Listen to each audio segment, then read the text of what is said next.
네,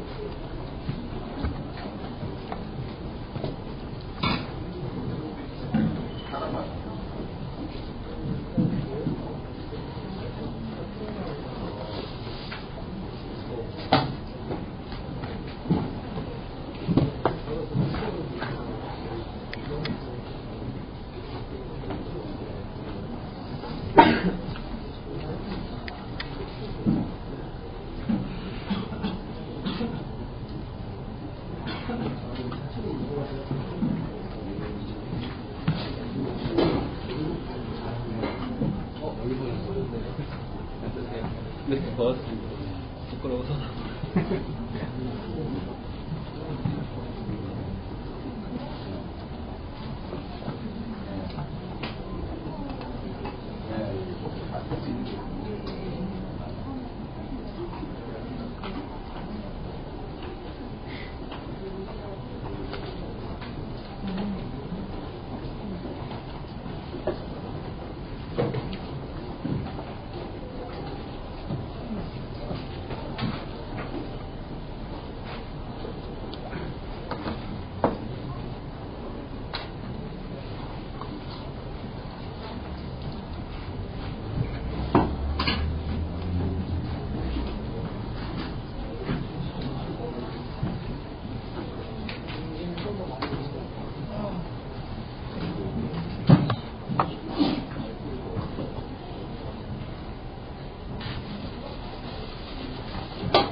네, 안녕하세요. iOS 5 새로운 기능들의 프로젝트 적용 사례를 발표하게 된 iOS 앱팀 김윤봉입니다. 반갑습니다.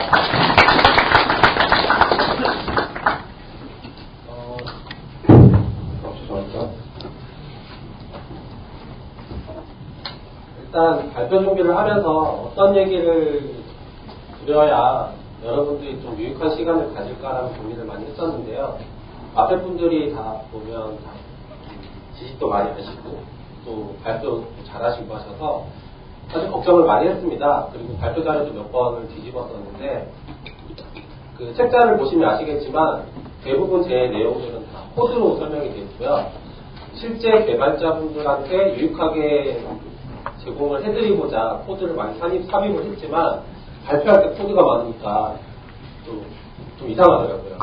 그리고 심사하시는 분도 빼, 예, 한마디로 그냥 빼 이렇게 말씀을 하셔서 좀 재밌게 얘기를 풀어나가는데 제가 프로젝트를 하면서 느낀 점이랑 부닥쳤던 문제점들을 사례를 위주로 해가지고 설명을 드리고자 합니다. 우선 제 소개를 먼저 간단하게 드리자면요. 이름은 참 기억하기 쉬운 이름이죠. 네, 윤봉기를 생각하시면 아주 기억하기 쉽습니다. 초등학교 동창도 지나가다가 윤봉아 이렇게 얘기할 정도로 좀 기억하기 쉬운 이름을 가지고 있고요. 네, 물론 iOS 디벨로퍼입니다. 사실은 2년 전쯤에는 안드로이드를 했었어요. 근데 좀 취향이 다르죠. 안드로이드랑 iOS가 특징이 워낙에 다르기 때문에 iOS를 장난처럼 만지다가 결국은 지금 이걸로 밤을 벌어먹고 살고 있고요.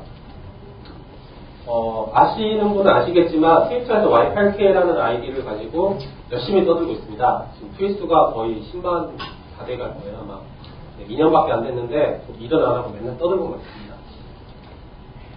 이거는 제 자신을 한 구절로 표현을 했을 때 어떻게 하면 좋을까라고 생각을 하다가 이걸 꼴썸 널리지 컨스턴트리라고 정의를 스스로 했습니다. 영어 잘하시는 분들은 아시겠지만 지식을 계속적으로 닮아가는 사람이라는 생각을 하고 있고요. 그것 때문에 스트레스도 워낙에 많이 받고 있습니다.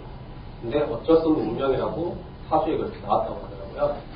네, 일복이 터졌다고요. 그리고 지금 제가 화면에 보시는 화면은 제가 지금 운영을 하고 있는 온라인 쪽 페이지들입니다.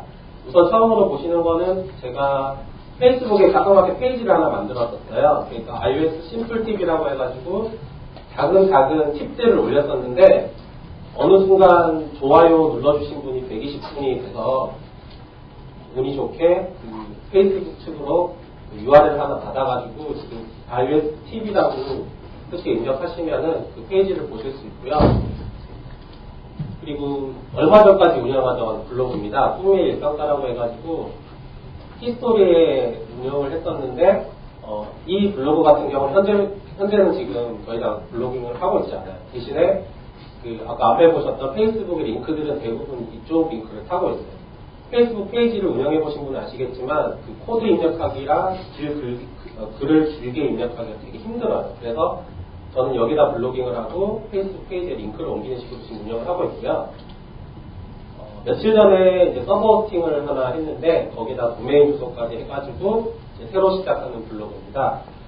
오늘 발표 이후로도 계속 제가 팁을 계속 올릴 건데 요새 URL만 아시면은 좀 실무에 적용할 때 문제점이나 그리고 정말 간단한 팁들을 많이 얻어가실 수 있을 거라 생각이 듭니다. 자, 이제는 앞으로 지금 1섹션에서 설명을 드릴 거는요, 사실 제가 이직한 지가 얼마 안 됐어요. 8월달에 KTH 입사를 했는데, 첫 프로젝트를 받았어요.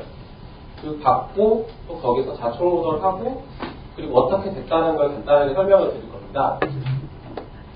네, 처음으로 제가 맡은 프로젝트는 아시는 분이 얼마나 되실지 모르겠지만, 아이민 탁스팟이라는 서비스였습니다. 이 서비스를 간단하게 설명을 드리자면, 아이민이라는 그 서비스에서 여러분들이 발도장을 찍으시면 그 중에 맛집만 따로 골라내서 서비스 맛집을 소개해주는 어플이에요. 화면에 나오는 거는 유선 앱인데요. 이번에 2.0으로 업데이트가 되면서 내 주변의 맛집을 볼 수도 있을 뿐더러 검색도 가능하고 또 길찾기까지 가능하고 되어 있습니다. 자, 이거 제가 맡은 일은 제가 iOS 디벨로퍼니까 결국은 할 수 있는 일은 이 유선 페이지를 모바일로 옮기는 거였습니다. 8월달이었으니까 6월달에 발표했던 iOS 5. 네, 저는 당연히 개발자니까 여기에 관심이 엄청 많았죠. 그러면 내가 처음으로 회사에 입사를 해서 처음으로 맡은 프로젝트인데 어떻게 내가 어필을 좀 해볼 수 있을까라는 고민을 했어요.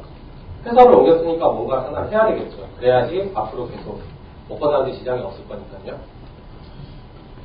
그래서 좋아. 그러면 내가 iOS 5도 출시가 된다고 하니까 이걸 어떻게 한번 해봐야 되겠다라는 생각에 불타올랐습니다. 네. 눈 번쩍거리면서 불타올랐어요. iOS 5 기능들을 넣겠습니다라고 팀장님한테 질렀죠. 전혀 고려 없이 그냥 단순하게 질렀어요. 제가 잘하는 행동인데 사고를 좀 많이 치고 다니거든요. 스스로 일을 만들고 다니는 사람입니다. 네. iOS 5에 새로운 기능을 넣겠습니다. 적용을 하겠습니다 했는데 일단 개발팀 팀장님은 좋다. 할 수 있는 만큼 해봐라 라고 말씀을 하셨는데 기획팀 팀장님 PM분은 조금 난색을 표하시더라고요. 왜냐하면 기획 이미 다 나와 있는데 거기에다가 네가 뭘 뜯어고친다는 거야.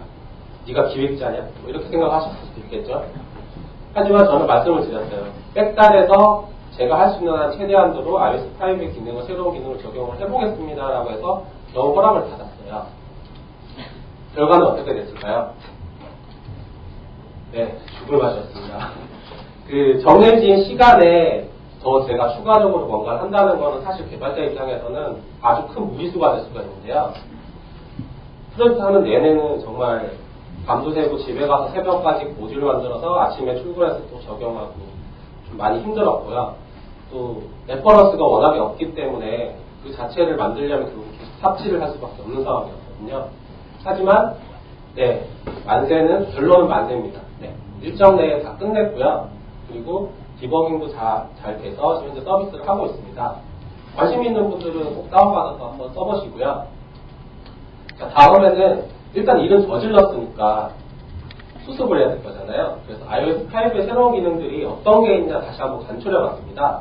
키노트를 보고 또 여러 이제 인터넷 매체들을 통해서 봤을 때는 이런 기능도 있네, 저것도 있네 이렇게 했지만 결국 마지막에 리스팅을 하려고 하니까 기억이 하나도 안 나는 거예요. 그래서 간단하게 간추려봤는데요. 일단은 코어 이미지라는 놈이 추가됐어요. 네, 놈이라고 해서 죄송합니다. 코어 이미지라는 프레임워크가 추가가 됐는데 이 프레임워크 같은 경우는 여러분들 다 아시다시피 그 필터 기능이 추가됐고요. 이미지를 필터 줄 수 있는 기능이 추가됐고 그리고 하나가 더 있는 게 안면 인식이 추가됐어요. 그래서 그 사람의 얼굴을 디텍팅할 수 있는 거를 이 프레임워크 자체에서 지원을 합니다. 저도 아직 사실 써보지는 않았어요. 근데 된다고 하니까 지금 어떻게 적용을 한번 해볼까라고 고민을 하고 있는 상황이고요. 다음으로 추가된 건 ACA 어카운트라는 프레임워크인데요. 이 프레임워크 같은 경우는 그 여러분들 요즘 많이 스트레스 받으시는 OOS 연동하는 거를 관리해주는 프레임워크라고 생각을 하시면 됩니다. OOS를 하게 되면 처음에 사용자는 계정 정보를 입력을 하게 되고 서버에서 토큰이 날라오는 거 부르잖아요. 그 토큰, 날라온 토큰을 이 프레임워크에서 관리를 다 해줍니다. 시스템에 저장되어 있는 계정 정보를 얘가 이제 중간에 버스가 되는 거죠. 중간에 버스가 돼서 개발자가 쓸 수 있게 제공을 해주고 있고요. GLKit이 또 추가됐어요. GLKit 같은 경우는 OpenGL ES 게임 개발자 혹시 계신가요? 안 계시겠죠? 게임 개발자분들한테 정말 희소식이고 또 저 같은 일반 앱을 만드는 사용자도 희소식인 게 오픈GL을 하려면 사실 저 같은 입장에서는 성지였어요. 그러니까 C로 다 만들어야 되는 뿐더러 3D에 대한 개념을 다 알아야 되는 상황이었는데 이 GLKit을 나중에 열어보시면 아시겠지만 그 오픈GL을 이용해 C 코드로 3D를 구현하던 거 되게 힘들게 구현하던 게 메소드로 다 정의가 됐어요. 그래서 저 같은 개발자들도 쉽게 오픈GL에 다가갈 수 있게 됐고요. 네, 이거는 사실 iOS 5의 피처는 아니지만 스토리보드라는 게 추가가 됐습니다. 개발 툴 맥스코드에 보시면 예전에 인터페이스 빌더라고 되어 있었죠. 한마디로 정의를 하자면 인터페이스 빌더와 스토리보드의 차이점은 UI 플로우를 제어를 할 수 있다 없다 차이입니다. 결국은 인터페이스 빌더가 약간 진화를 했다. UI 플로우를 제어할 수 있게 제어가 됐다. 인핸스가 됐다라고 생각을 하시면 되고요.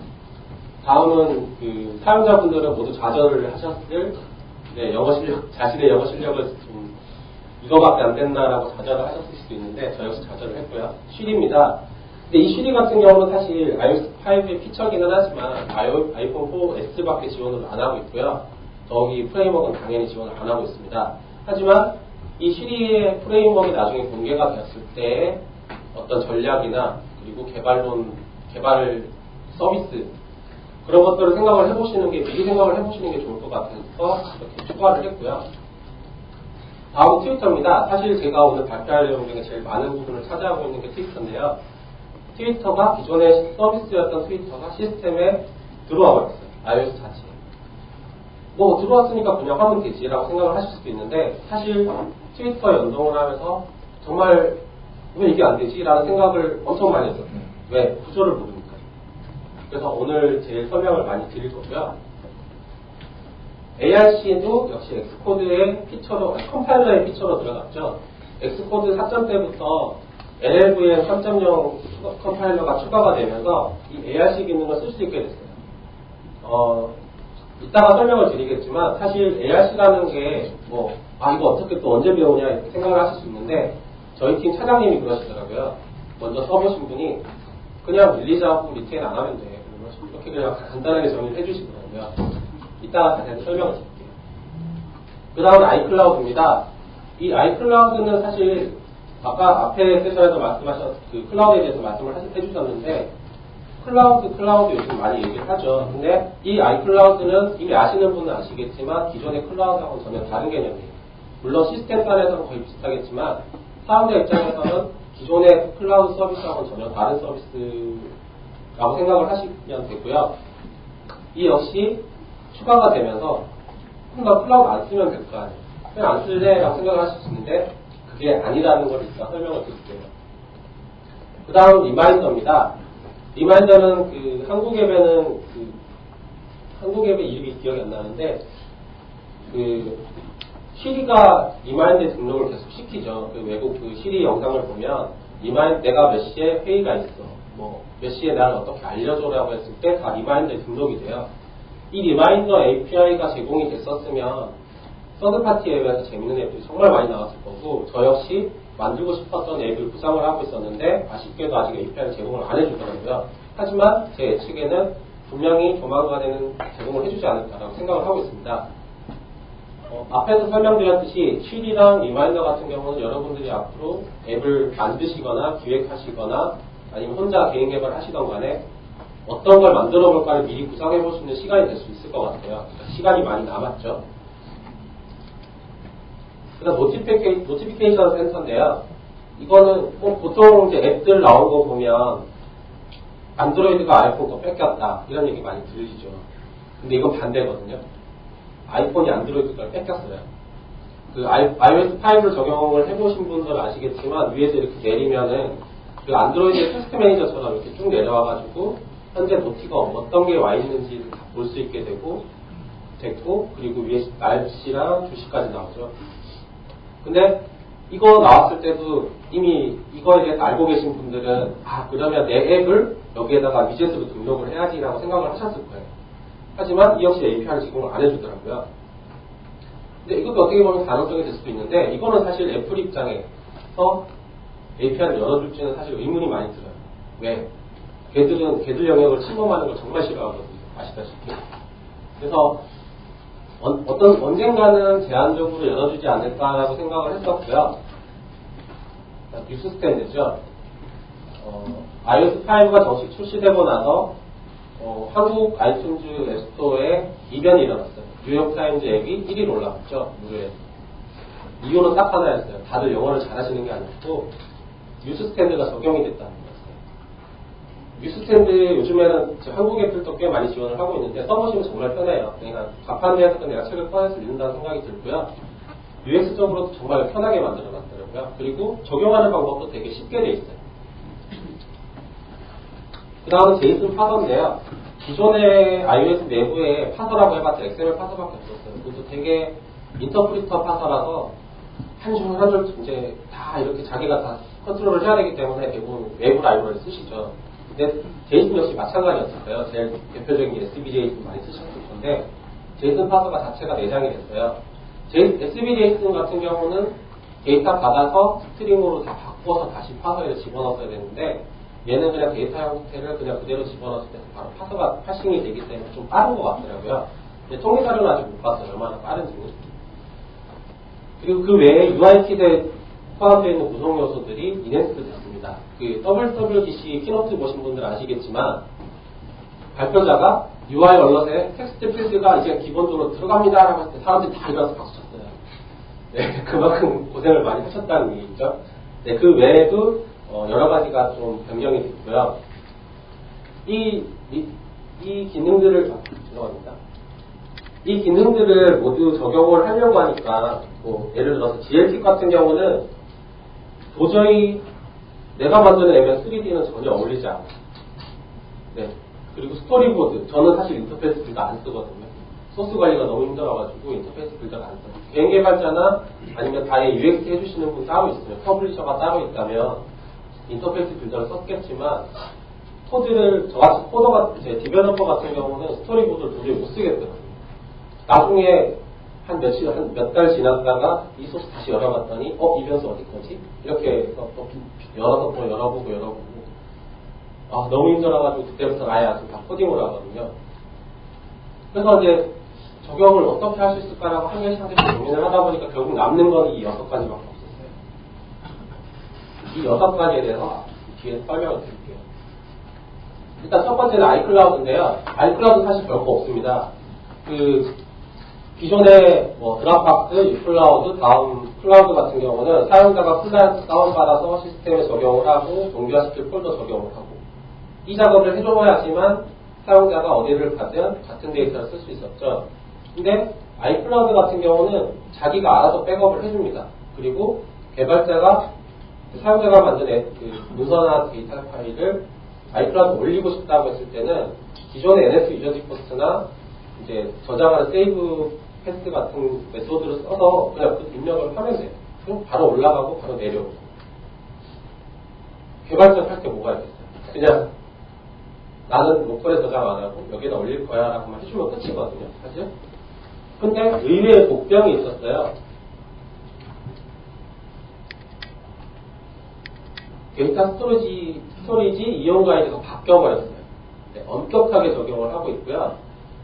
뒤에 사례를 한번 설명을 드리겠지만 이 도큐먼트에 어떤 컨텐츠들을 못 넣게 해요. 그 제한을 걸기 시작했어요. 용량 큰 동영상 파일이나 어떤 몇십 메가, 몇백 메가 되는 이미지 파일이나 이런 것들을 도큐먼트에 못 넣게 해요. 이미 올려보셔서 메일을 받아보신 분 혹시 계세요?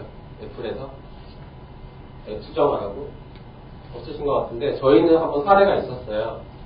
이 도큐먼트에 동영상을 다 집어넣어놨었는데 애플에서 메일이 왔어요. 바꿔라. 라이브러리 캐시나 샘플을 이용해서 바꿔라. 왜? 이 도큐먼트는 이제부터는 아이클라우드랑 자동으로 동기화가 되기 때문에 사용자 입장에서 네트워크 비용이 너무 많이 든다. 그러니까 너희들 구조를 바꿔라. 이렇게 지금 메일을 계속 뿌리고 있고요. 심지어는 새로 등록하는 앱은 등록이 안 돼요. 리젝트되는 사유가 되어요. 결국은 제일 중요한 부분은 이 부분이에요. 아이클라우드가 적용이 됐는데 로컬 스토리지 이용 가이드를 보셔야 돼요. 도큐먼트 이용을 이용에 제한을 받기 때문에. 근데 임시 데이터를 그러면 캐시나 템플을 이용하도록 공고를 해놨는데 여기는 또 약점이 있어요. 기존에는 캐시에 저장되어 있는 데이터들은 삭제가 안 됐었는데 아이클라우드가 적용이 되고부터는 스토리지가 모자랄 때는 얘를 그냥 알아서 지워버려요, 시스템. 그래서 개발자들이 항의를 했죠. 포럼 들어가 보시면 이거에 대해서 얘기가 되게 많았어요. 보신 분은 이미 아시겠지만 여러 앱들이 특히 RSS 앱이나 여러 앱들이 문제가 엄청 많았었어요.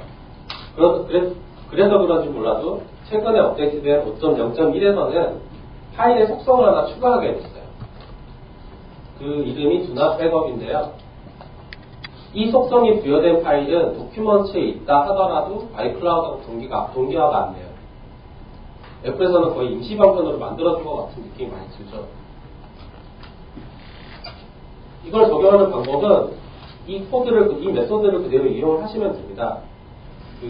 애플 가이드라인에서 발췌를 했고요. 애플 가이드라인 가보시면, 스토리지 가이드라인 가보시면 이 코드 그대로 보실 수 있어요. 앞에서 잠깐 언급드린 사례인데요. 인스타페이퍼라는 앱 개발자가 자기 블로그에다 한탕글을 엄청나게 길게 올렸어요. 이유는 뭐였냐면, 자기는 iOS 4까지는 전혀 문제없이 쓰던 건데, 갑자기 iOS 5 GM을 적용을 했더니, 데이터들이 다 날아가 버렸다. 사용자가 백업해놓은 그 데이터들을 캐시에다 다 집어넣었는데, 데이터가 어느 순간 다 사라져 버렸대요. 그러면 내부 사용하는 입장에서는 당연히 개발자 욕을 할 거죠. 근데 개발자는 애플 욕 못하잖아요. 어차피 종속되어 있는 사람. 그래서 이런 트윗을 날렸더라고요. 네. 클리닝이 돼버렸다. 미치겠다. 이런 식으로 글을 올렸더라고요.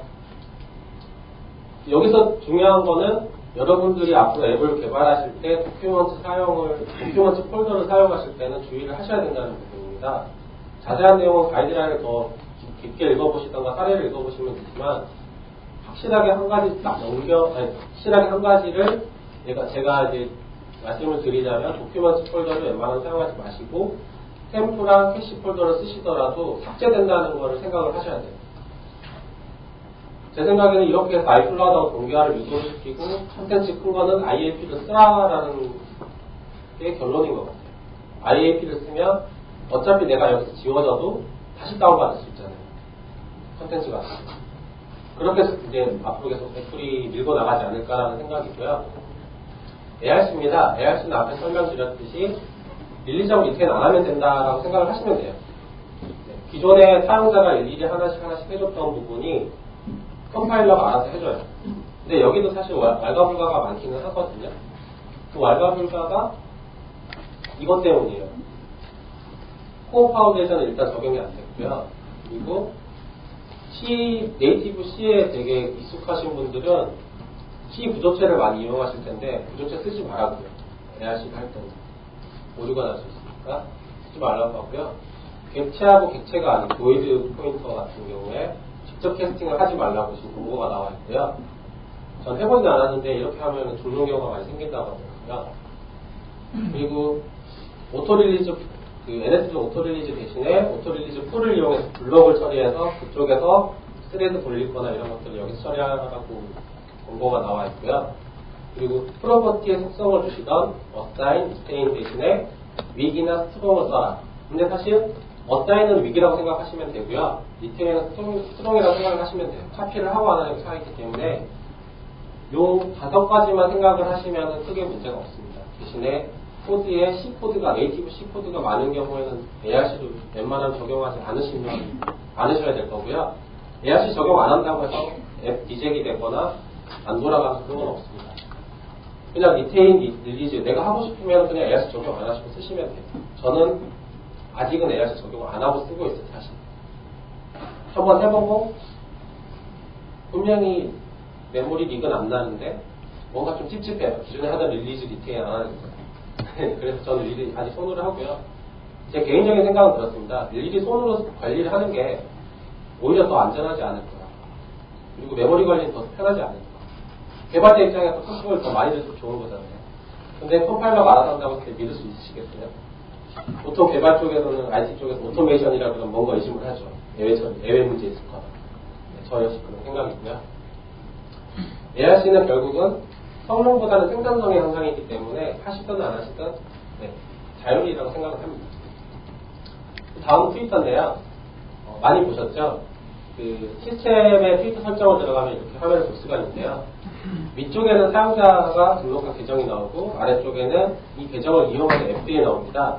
기존의 지도랑 노티피케이션 쪽 설정하고 거의 유사한 형태를 가지고 있고요.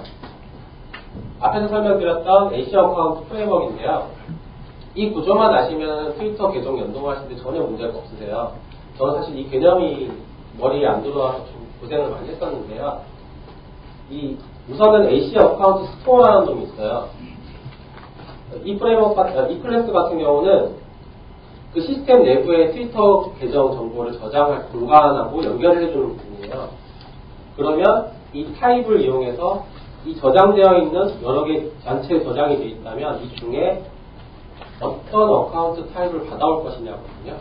결국은 스토어에 무작위하게 막 저장이 되어 있는데 계정 정보들이 저장이 되어 있고 이 타입을 이용해서 한 분류를 쭉, 한 구독을 쭉 잡아 당기고 그 안에 어카운트들이 들어가 있다고 생각을 하시면 돼요. 하지만 지금 제가 이 구조를 봤을 때는 OS를 이용하는 그 서비스는 다 적용이 가능한 구조인 것 같아요. 확장 구조가 충분히 가능한 구조인데 트위터밖에 아직 지원을 안 하더라고요. 다른 거 그 앞에로 나왔던 드랍박스 같은 경우도 OS 1.0을 쓰는 걸로 알고 있는데 어떻게든 해보려고 했더니 안 되더라고요. 왜냐하면 이 타입이 지정이 안 돼 있어서 이 스토어에서 그룹을 찾아올 수도 없고 넣을 수도 없어요. 결국은 현재 트위터밖에 안 되지만 앞으로도 확장이 될 수도 있겠다라는 생각을 할 수가 있고요. 이 트위터 내부에 이 타입을 이용해서 트위터 내부의 어카운트를 잡아오면 이 안에 자체는 이 객체가 있는데 이 객체 안에는 여러분들이 기존에 쓰셨던 그 OS 토큰, 시크릿을 내부에서 감싸고 있어요. 가지고 있어요. 결국은 쓰실 때는 요런만 땡겨서 쓰시면 돼요. 그러면 트위터를 연동을 하실 때 앞에 보셨던 이 스토어에서 가지고 올 수도 있지만 집어넣을 수도 있다는 얘기인데 집어넣는 방법을 우선 말씀을 드리면요. iOS4에서는 분명히 OS 토큰을 따로 관리하셨을 거예요. 서드파티 앱에서 내부 공간에 따로 저장을 하셨을 텐데 그러면 이제 iOS5에서는 따로 저장할 필요가 없잖아요. 보안 위험성도 있고 따로 저장할 필요가 없고 연동된 정보를 시스템으로 넣어버리면 될 거죠.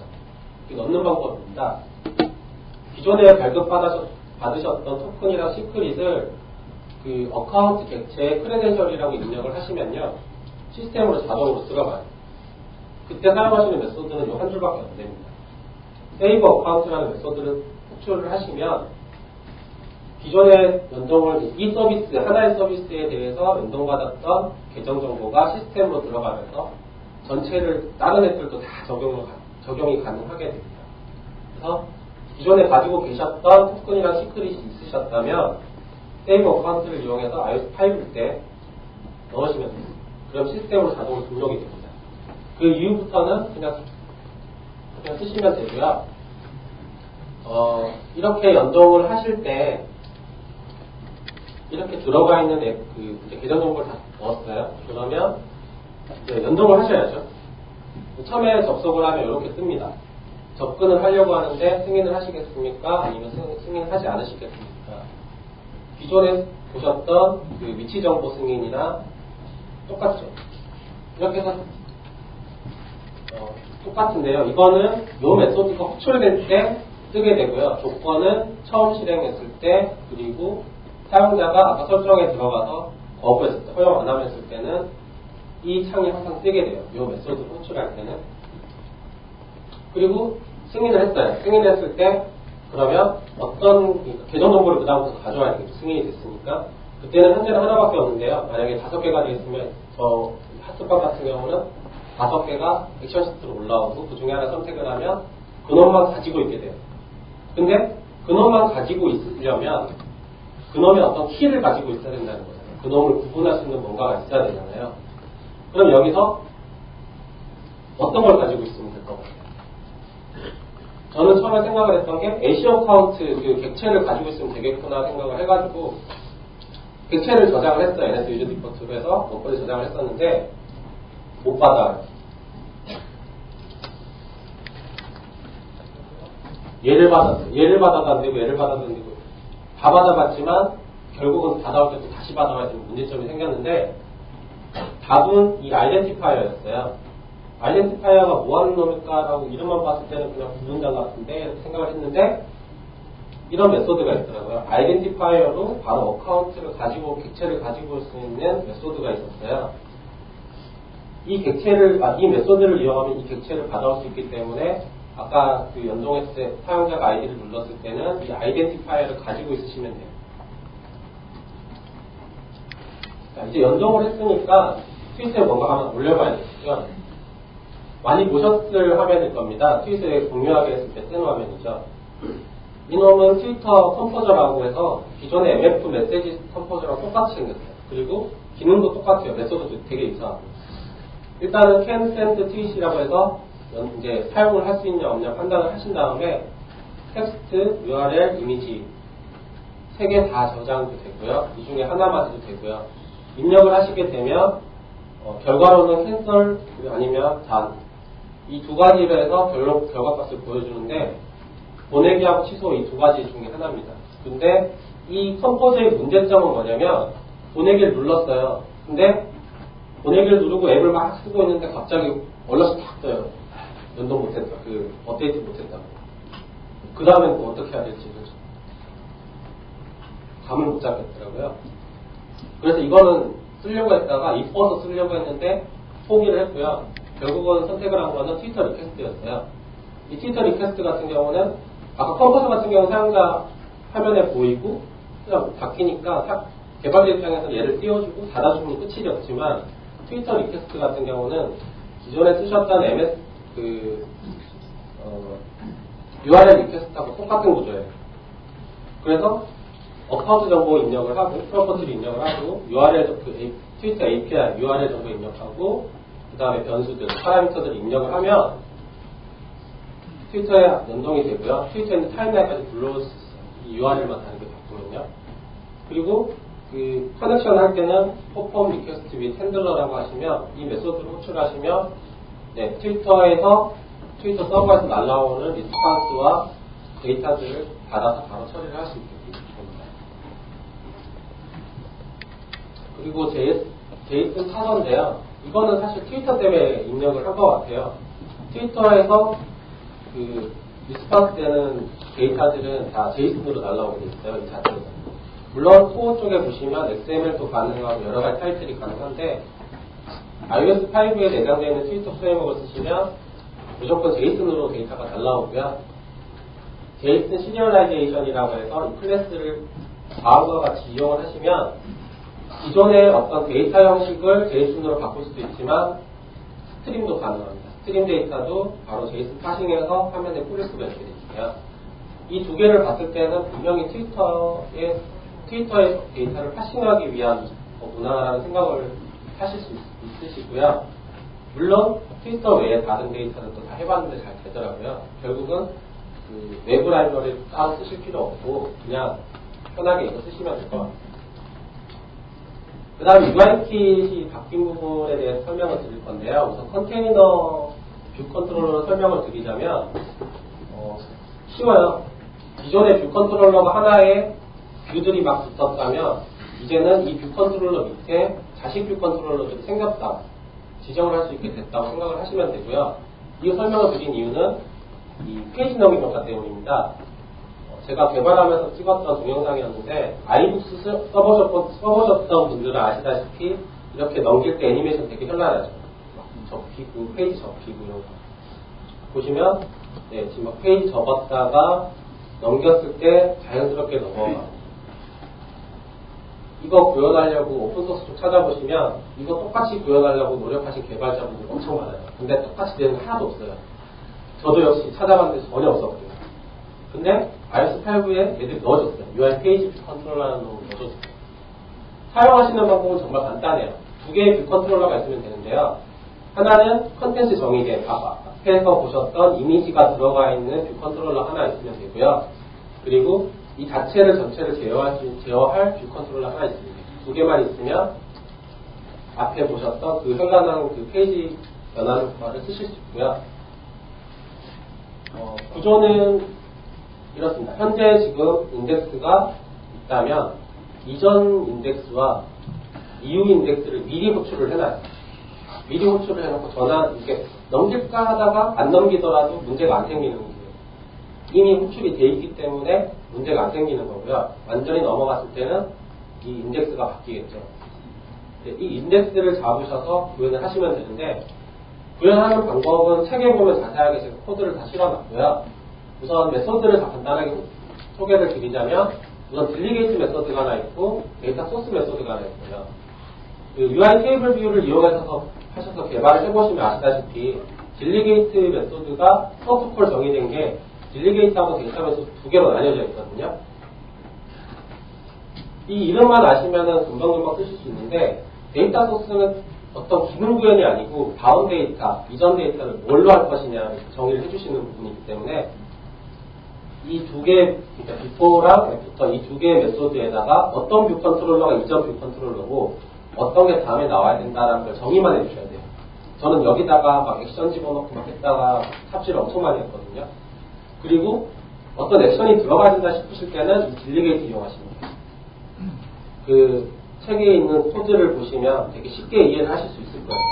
제가 그거를 유튜브에다가 동영상을 아까 보셨던 동영상을 올려놓고 아무 생각 없이 있었는데 지금까지 메일 총 한 10개 정도 왔거든요. 그게 다 그 소스 코드 공개 좀 해달라고. 의외로 간단한데 소스 코드 공개해달라는 분들이 되게 많으세요. 근데 제가 영어를 못해가지고 그냥 다 무시하고 있는데 영어 잘하시는 분 계시면 좀 도와주십시오. 네, 그 다음은 사실 마이너 이슈인데요.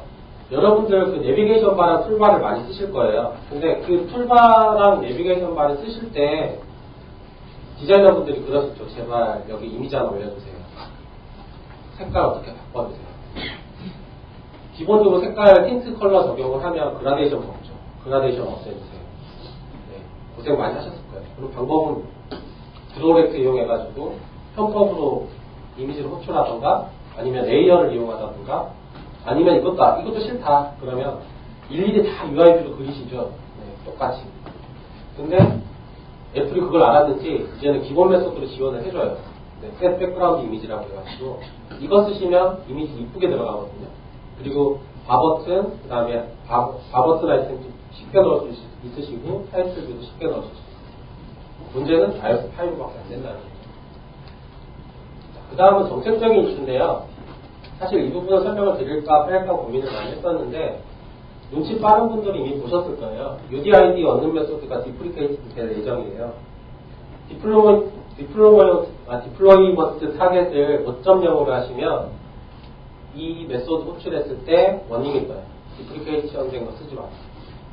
이 말은 뭐냐면 5.0부터는 이 UDID를 쓰는 메소드를 없애겠다는 얘기인 거거든요. 사실 이 이슈 때문에 저희 개발실이 조금 시끄러웠던 적이 있어요. 왜냐면 UDID는 여러분들 아시다시피 통계 낼 때 많이 쓰시죠. 어떤 사용자가 몇 명이냐. 왜? 기기 한 대당 사용자 한 명으로 예측을 했을 때 UDID가 들어온 만큼 사용자 수를 측정할 수 있고 빈도수 측정해서 어떤 사용자들이 많이 쓰더라 이렇게 통계를 많이 쓰시는데 근데 그 메소드가 없어져요. 이유는 명확하게 밝히고 있지는 않지만 보안 문제인 것 같고요. 애플에서는 UUID를 쓰라고 권장을 하고 있습니다. 네, UUID는 다 잘 아시죠. 이놈의 문제점은 유일값이긴 해요. 근데 그 메소드를 호출할 때마다 값이 계속 바뀌어요.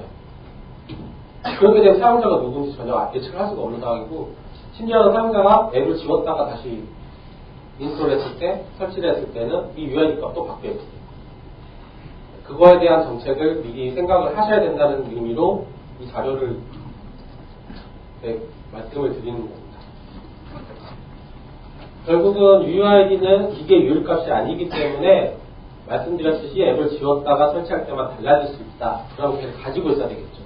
예를 들어서 NS 유저 디포트 입력을 해놨을 때는 앱을 지우기 전까지 남아있겠지만 앱을 지워버리고 다시 깔면 바뀌어있잖아요.